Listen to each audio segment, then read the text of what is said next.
Hello विद्यार्थियों, अपना chapter 7 चल रहा है और चैप्टर 7 में आपको हमने परमाणु की संरचना को समझाने वाले 2 परमाणु मॉडलों को समझा दिया है, पढ़ा दिया है आपको। पहला हमने परमाणु मॉडल पढ़ाया था जे थॉमसन का, जिसको प्लम पुडिंग मॉडल भी कहा था। जे थॉमसन का परमाणु मॉडल जब सफल नहीं हो पाया तो उसकी असफलता हो चुकी थी, तो उसके बाद दूसरे जो वैज्ञानिक आए थे उनका नाम था रदरफोर्ड।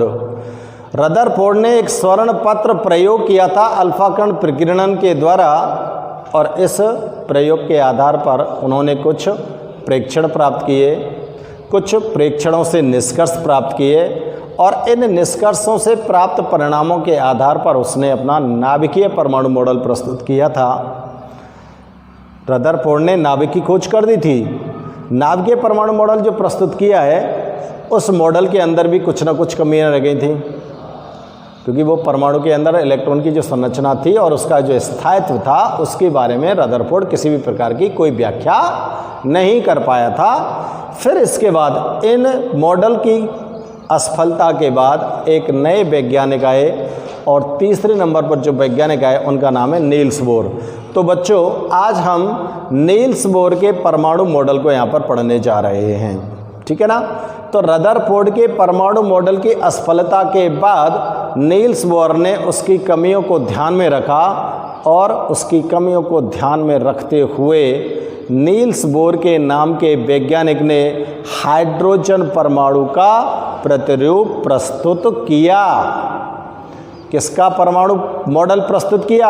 हाइड्रोजन का। उसने हाइड्रोजन परमाणु के लिए अपना मॉडल बनाया था नील्स बोर ने, ठीक है ना। तो नील्स बोर ने जो अपना हाइड्रोजन परमाणु का प्रतिरूप दिया था, उसकी जो प्रमुख परिकल्पनाएं थी वो कौन कौन सी थी, उनको यहाँ पर आज हम पढ़ने जा रहे हैं। तो यहाँ पर नोट कर दूं मैं, नील्स बोर के परमाणु मॉडल की परिकल्पनाएं, ठीक है, ये हमने हेडिंग डाल दी। नील्स बोर के परमाणु मॉडल की क्या क्या परिकल्पनाएं थी, ठीक है ना। तो यहां पे एक लाइन में लिख दूं, चलो लिख ही देता हूं। नील्स बोर ने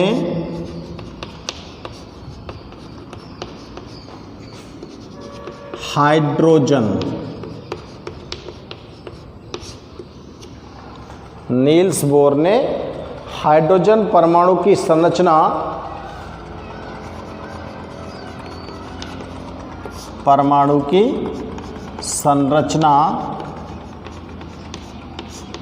व उसके स्पेक्ट्रम को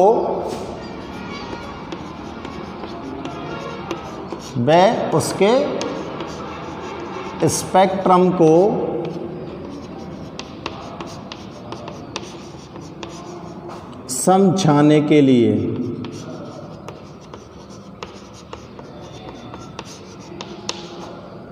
निम्न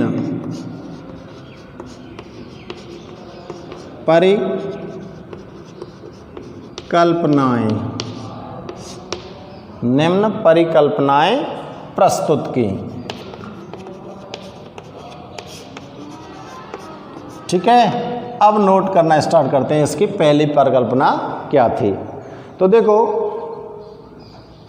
नील्स बोर ने बताया कि परमाणु के केंद्र में नाभिक होता है। परमाणु के केंद्र में तो क्या होता है? नाभिक होता है। नाभिक की खोज किसने कर दी थी? रदरफोर्ड ने। बता दिया था कि परमाणु के बीचों बीच परमाणु का संपूर्ण धनावेश और संपूर्ण द्रव्यमान स्थित है, ठीक है ना। तो वहीं से पता लग गया कि परमाणु के बीच में कौन स्थित है? नाभिक केंद्र में, इसमें किसमें? नाभिक में धन आवेशित कण प्रोटॉन। नाभिक के अंदर कौन रहते हैं? धन आवेशित कण प्रोटॉन उपस्थित होते हैं, उपस्थित होते हैं। इसकी पहली परिकल्पना नील्स बोर की। बिल्कुल सिंपल सी बात है। परमाणु जो होता है गोल होता है, परमाणु के केंद्र में नाभिक होता है, नाभिक के अंदर धनावेशित प्रोटॉन उपस्थित होते हैं। समझ में आ गई बात? तो संपूर्ण धनावेश परमाणु का केंद्र में आ गया, ठीक है ना। अब दूसरी इसने जो परिकल्पना दी है वो क्या है? इलेक्ट्रॉन नाभिक के चारों ओर, इलेक्ट्रॉन नाभिक के चारों ओर निश्चित त्रिज्या और ऊर्जा वाले पथ में गति करते हैं। निश्चित त्रिज्या व ऊर्जा वाले पथ में गति करते हैं, ठीक है। गति करते हैं। ये जो निश्चित ऊर्जा वाले पथ हैं इनको इसने क्या कहा? इन निश्चित ऊर्जा वाले पथ को कक्षा या ऊर्जा स्तर, कक्षा, कक्षक, ऊर्जा स्तर, तीन नाम दिए, या कोष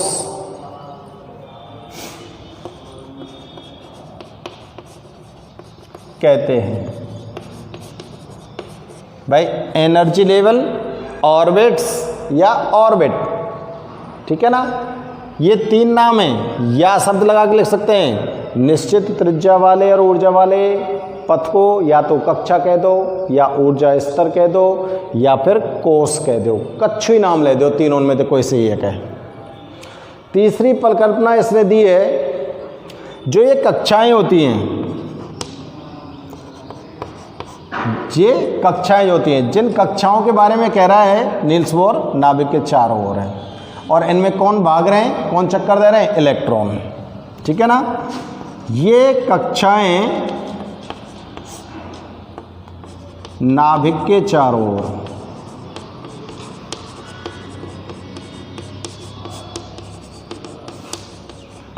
संकेंद्रीय रूप से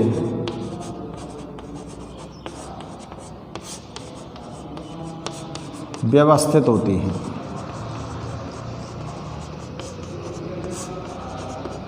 मतलब नाभिक के चारों ओर ये जो कक्षाएं होंगी ये कैसी होंगी? संकेंद्रीय रूप से व्यवस्थित होती हैं। और इन कक्षाओं को हम n से दर्शाते हैं, इनको स्मॉल n से दर्शाते हैं। नाभिक के चारों ओर जो कक्षाएं उपस्थित हैं ना, वो संकेंद्रीय रूप में व्यवस्थित हैं, और उनको हम किससे दर्शा रहे हैं? n से। n का मान पूर्णांक में होता है, ये हमेशा पूर्णांक में होता है n का मान। जैसे n बराबर 1, 2, 3, 4 डॉट डॉट, ज़्यादा भी हो सकता है, 5, 6, 7, 8 कुछ भी हो सकता है, ठीक है ना। और कक्षाओं का नाम दिया था, इनको कक्षाओं का नाम क्या दिया है इसने? इनको क्रमशः K, L, M, N, O से दर्शाते हैं।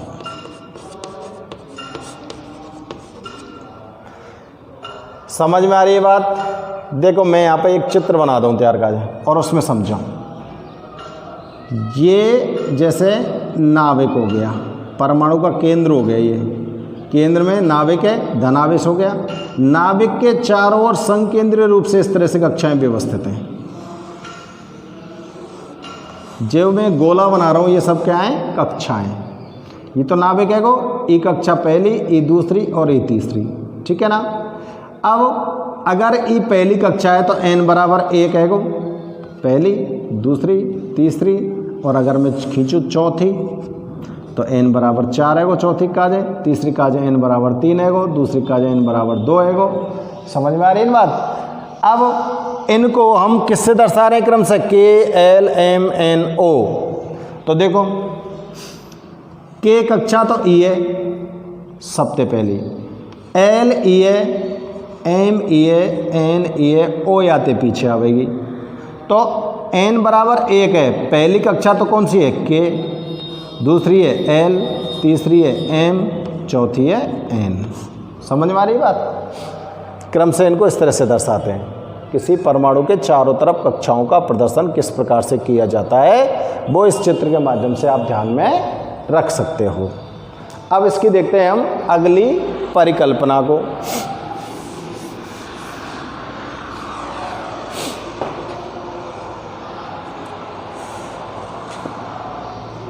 यहाँ पे 4 नंबर डालेंगे और 4 नंबर डाल के लिखेंगे n का मान बढ़ने के साथ, अभी आपने देखा था n का मान बढ़ने के साथ कक्षा की नाभिक से जो कक्षाएं हैं वो नाभिक से दूर होती जाती हैं।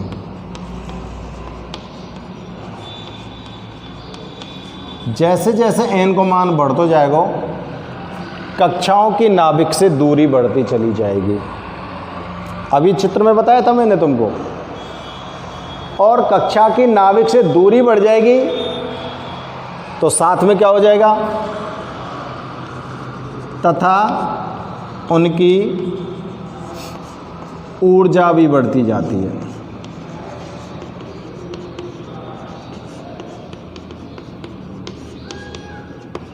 उनकी क्या बढ़ती जाती है? ऊर्जा भी बढ़ती जाती है, ठीक है ना। तो देखो ई नाभिक है को, पहली कक्षा, दूसरी, तीसरी, चौथी, पांचवी, n बराबर 1, n बराबर 2, n बराबर 3, n बराबर 4, n बराबर 5।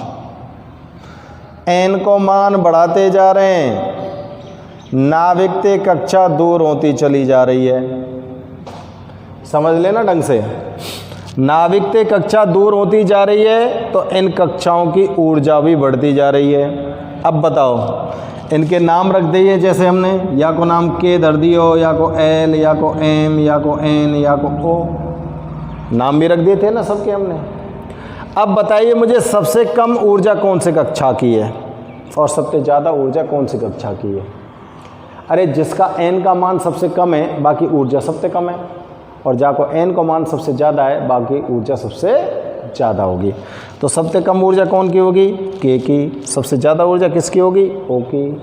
समझ में आ रही है ना बात? नाभिक से जैसे जैसे n का मान आप बढ़ाते जाते हो कक्षा की दूरी भी बढ़ती जाती है, और कक्षा की दूरी बढ़ने के साथ साथ उसकी ऊर्जा भी बढ़ती जाती है।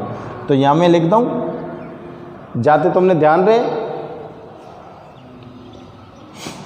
यदि n बराबर 1 है अतः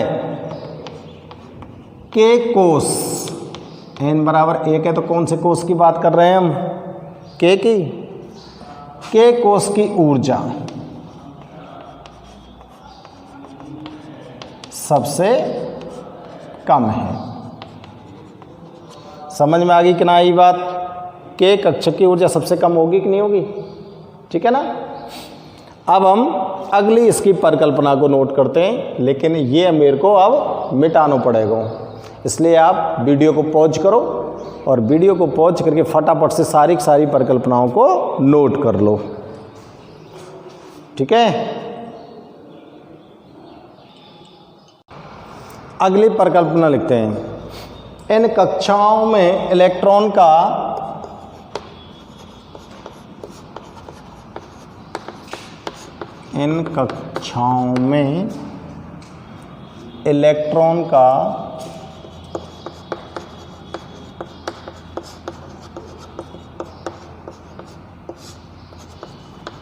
कोणीय संवेग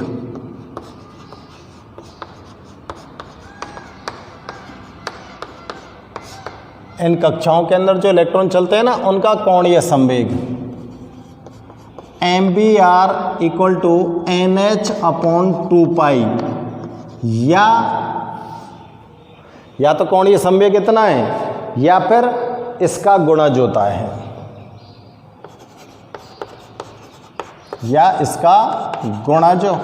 है, ठीक है। अब देखो यहां पर M, B, R, H ये क्या है? देखो M बराबर तो क्या है? इलेक्ट्रॉन को द्रव्यमान,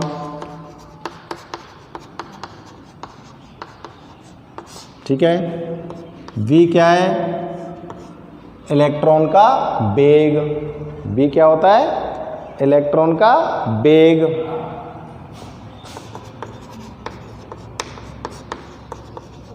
और R का है? कक्षा की त्रिज्या। और H का है? प्लांक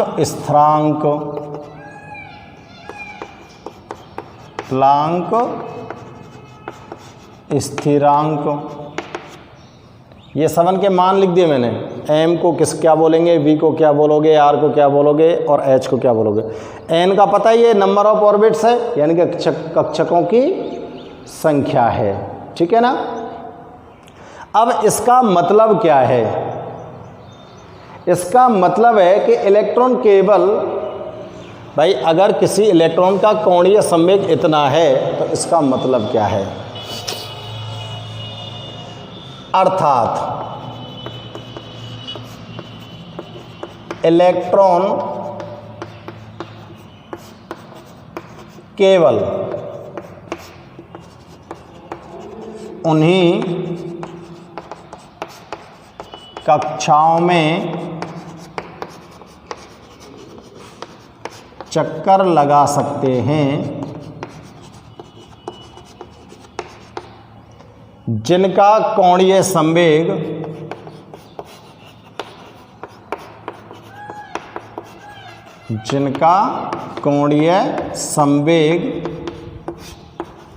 NH/2 के बराबर होता है।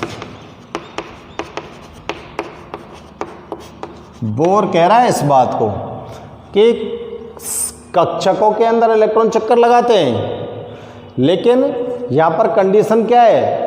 केवल उसी कक्षा के अंदर इलेक्ट्रॉन चक्कर लगा सकता है जिसका कोणीय संवेग NH/2 के बराबर है, क्योंकि इलेक्ट्रॉन को खुद को कोणीय संवेग कितने का है? MBR इक्वल टू NH/2, ठीक है ना। नेक्स्ट इसकी परिकल्पना क्या कहती है? छठवीं, बोर के अनुसार एक निश्चित कक्षा में चक्कर लगाने पर इलेक्ट्रॉन की जो ऊर्जा होती है उसके अंदर कोई परिवर्तन नहीं होता। बोर के अनुसार एक निश्चित कक्षा में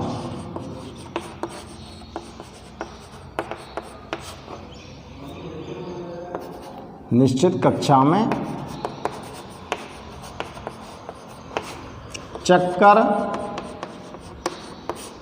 लगाने पर इलेक्ट्रॉन निश्चित कक्षा में चक्कर लगाने पर इलेक्ट्रॉन की ऊर्जा में कोई परिवर्तन नहीं होता है,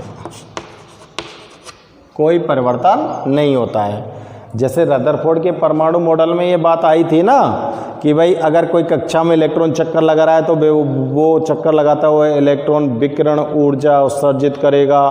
तो मैक्सवेल ने बोल दिया था कि भाई विकिरण ऊर्जा जब ये उत्सर्जित करेगा तो धीरे धीरे या कि ऊर्जा में कमी आवेगी, और जब या कि ऊर्जा में कमी आवेगी तो अंततः इलेक्ट्रॉन नाभिक के अंदर समा जाएगा और परमाणु का तो अस्तित्व भी समाप्त हो जाएगा, जबकि ऐसा संभव नहीं होता है। तो उस चीज़ को रदरफोर्ड में क्लियर नहीं कर पाया था। तो इस चीज़ को नील्स बोर बता रहा है क्लियर कि जब कक्षा में इलेक्ट्रॉन घूमेगा तो उस टाइम पर वो अपनी किसी भी प्रकार की ऊर्जा के अंदर कोई परिवर्तन नहीं करेगा, ना तो बाकी ऊर्जा घटेगी और ना ही उसकी ऊर्जा बढ़ेगी, उसमें कोई परिवर्तन नहीं होगा। ठीक है ना। अगला जो इसका जो परिकल्पना है अगली इसकी नील्स बोर की 7वें नंबर की, वो क्या कहती है? इलेक्ट्रॉन जब परमाणु के बाहर से किसी भी प्रकार की ऊर्जा का अवशोषण करता है, यानी कि इलेक्ट्रॉन को आप परमाणु के बाहर से कोई ऊर्जा दे रहे हैं, जब परमाणु के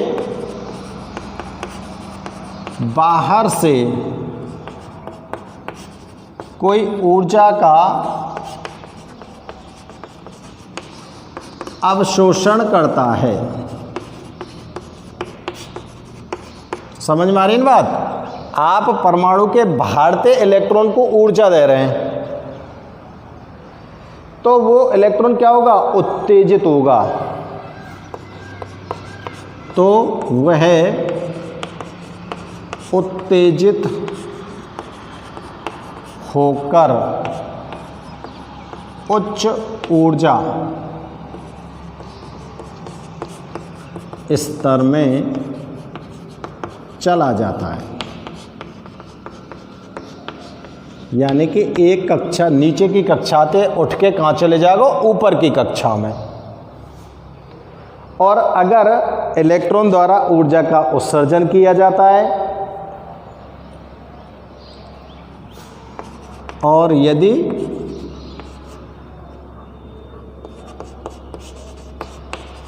इलेक्ट्रॉन द्वारा ऊर्जा का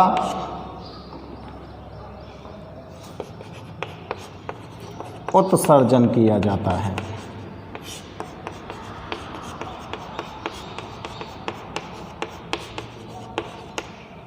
अगर वह ऊर्जा ग्रहण करी है तो उत्तेजित हो जाएगा और उच्च ऊर्जा स्तर में चले जाएगा, और अगर वह ऊर्जा उत्सर्जित करिए तो क्या होगा? उच्च ऊर्जा स्तर से निम्न ऊर्जा वाली कक्षा में आ जाएगा।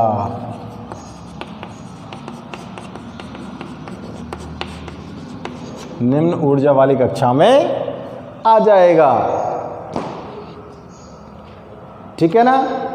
तो परमाणु में इलेक्ट्रॉन के द्वारा ऊर्जा का अवशोषण हुआ है और उत्सर्जन हुआ है, अर्थात इलेक्ट्रॉन के ऊर्जा अवशोषण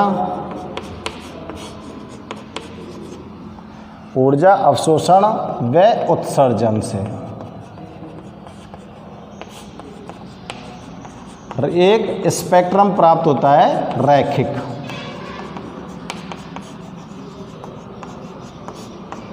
प्राप्त होता है। ठीक है ना। कैसा स्पेक्ट्रम प्राप्त होता है? रैखिक स्पेक्ट्रम। अब देखो मैं यहाँ पर चित्र बना रहा हूँ दो। ये तो नाभिक हो गया, ये इसका पहला कक्ष हो गया और ये इसका दूसरा कक्ष हो गया। ठीक है ना। अब इन कक्षों के अंदर कौन है? इलेक्ट्रॉन। ये इलेक्ट्रॉन है। अब इस इलेक्ट्रॉन को आपने क्या दिए? ऊर्जा। बाहर से ऊर्जा देंगे ना, तो इलेक्ट्रॉन के द्वारा ऊर्जा का क्या किया जाएगा? अवशोषण किया जाएगा। अब ये इलेक्ट्रॉन अगर ऊर्जा का अवशोषण कर रहा है तो ये कहाँ चले जाएगा? उच्च ऊर्जा स्तर में। उच्च ऊर्जा स्तर कौन सा है? ई दूसरे नंबर को। तो कहाँ चलेगा? उच्च ऊर्जा स्तर में। या तो क्या कहेंगे? उच्च ऊर्जा स्तर। अगर इलेक्ट्रॉन ने ऊर्जा का अवशोषण किया है, अवशोषण कब करेगा? जब आप ऊर्जा देंगे। और अगर इलेक्ट्रॉन ने ऊर्जा का उत्सर्जन किया है तो क्या होगा? पहला कक्षक, दूसरा कक्षक। यहाँ इलेक्ट्रॉन है, ये क्या है? इलेक्ट्रॉन ऊपर वाली कक्षा में, और ये ऊर्जा का क्या करेगा? उत्सर्जन करता है। ये इलेक्ट्रॉन क्या करता है? ऊर्जा का उत्सर्जन। अगर ये ऊर्जा का उत्सर्जन कर रहा है तो ये कहाँ चले जाएगा? निम्न ऊर्जा स्तर में चले जाएगा ना। समझ में आ रही कि ना आ रही बात? तुरंत कहाँ चला जाएगा? निम्न ऊर्जा स्तर में। ठीक है ना। यहाँ पर मैं आपको एक छोटा सा चित्र बना देता हूँ। ये नाविक हो गया, पहली कक्षा। आप इन्हें बड़े बना दीजिए, मेरे पास जगह कम है, या तुम्हारे छोटे बना रहा हूँ। ये दूसरी कक्षा। ठीक है ना। परमाणु का मॉडल बना रहा हूँ मैं। किसका? बोर का। इस पहली कक्षा में भी इलेक्ट्रॉन रहेंगे, दूसरी कक्षा के अंदर भी क्या रहेंगे? इलेक्ट्रॉन रहेंगे, क्योंकि बताना है ना, नाविक के चारों ओर संकेंद्रीय रूप से व्यवस्थित होती है कौन? कक्षाएं। और उन कक्षाओं के अंदर कौन चक्कर लगाते हैं? इलेक्ट्रॉन चक्कर लगाते हैं। कौन चक्कर लगाते हैं? इलेक्ट्रॉन। तो बच्चों इसको क्या बोलोगे? नाविक। ये क्या है? प्रथम कक्षा। ये कौन सी है? द्वितीय कक्षा।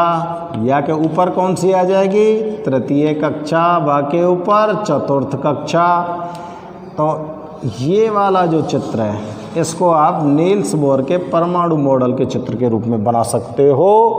और ये दो चित्र जो आपको दिखाए जा रहे हैं, ये परिकल्पना नंबर 7 में जो मैंने लिखा है उसको समझाने के लिए आपको यहाँ पर बनाया है कि अगर इलेक्ट्रॉन ने ऊर्जा का अवशोषण किया है तो निम्न ऊर्जा स्तर से उच्च ऊर्जा स्तर में चला जाएगा, और अगर इलेक्ट्रॉन ने ऊर्जा का उत्सर्जन किया है तो उच्च ऊर्जा स्तर से निम्न ऊर्जा स्तर में चला जाएगा।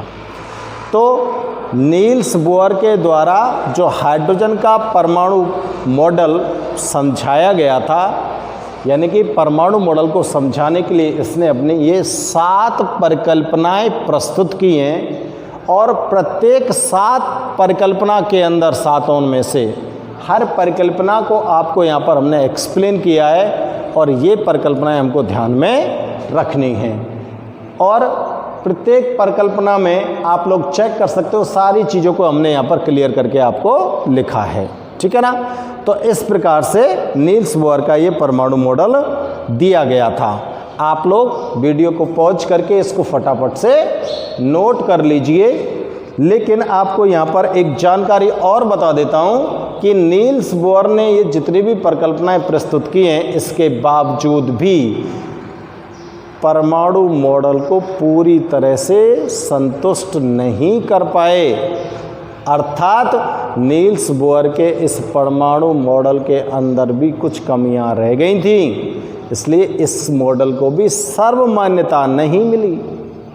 नील्स बोर के मॉडल को भी सर्वमान्यता नहीं मिली। ठीक है ना। तो नील्स बोर के परमाणु मॉडल की कुछ कमियां रह गई हैं, उन कमियों के बारे में हम डिस्कस करेंगे। तो स्टूडेंट्स, आज के इस वीडियो में बस इतना ही, और आप लोग इस मॉडल को ठीक से समझ के लिखना है। ओके।